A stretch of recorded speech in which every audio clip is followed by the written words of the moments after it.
the size of the entire Iranian Air Force. 200 of these aircraft struck something like 100 targets inside Iran. What are the targets that they struck? Well, there were essentially three types of targets. One is leadership targets. You had the head of the Iranian Revolutionary Guards Council, a very, very important man, something like the Chairman Joint Chief of Staff in the United States. General Salami was assassinated in his house. You had nuclear installations taken out. Now, Iran has a number of nuclear enrichment facilities around the country. They have facilities at Natanz, Bushehr. All of these were struck by Israeli jets.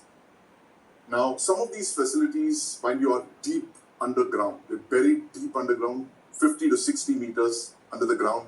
The Israeli Air Force claims to have destroyed all of them. What they possibly used was a weapon called the GBU-109. Now that is a very powerful American-developed weapon that is carried by all of these aircraft.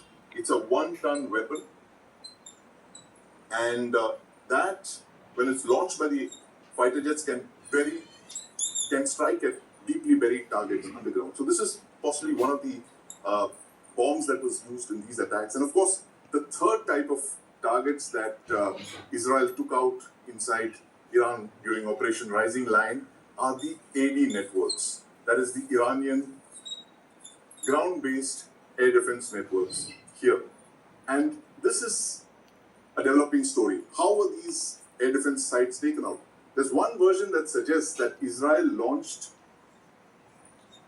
hundreds of drones which had already been smuggled inside Iran and which lay in wait exactly like the Ukrainians had done it a few days back inside Russia. These drones were then activated and they flew in to destroy all of these Iranian ground-based air defense network. Their radars, their missiles, all of these were struck in what is called the suppression of air defense operation, SEAD as it's called.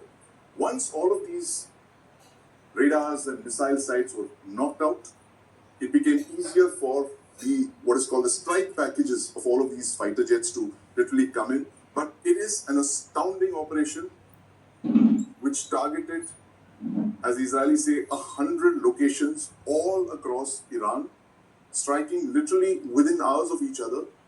Leadership targets, nuclear sites, buried nuclear sites, and of course military installations like AD networks and the like. So this is the biggest attack by Israel on Iran so far, and this is an operation of the kind that Israel is known to be carrying out in the past.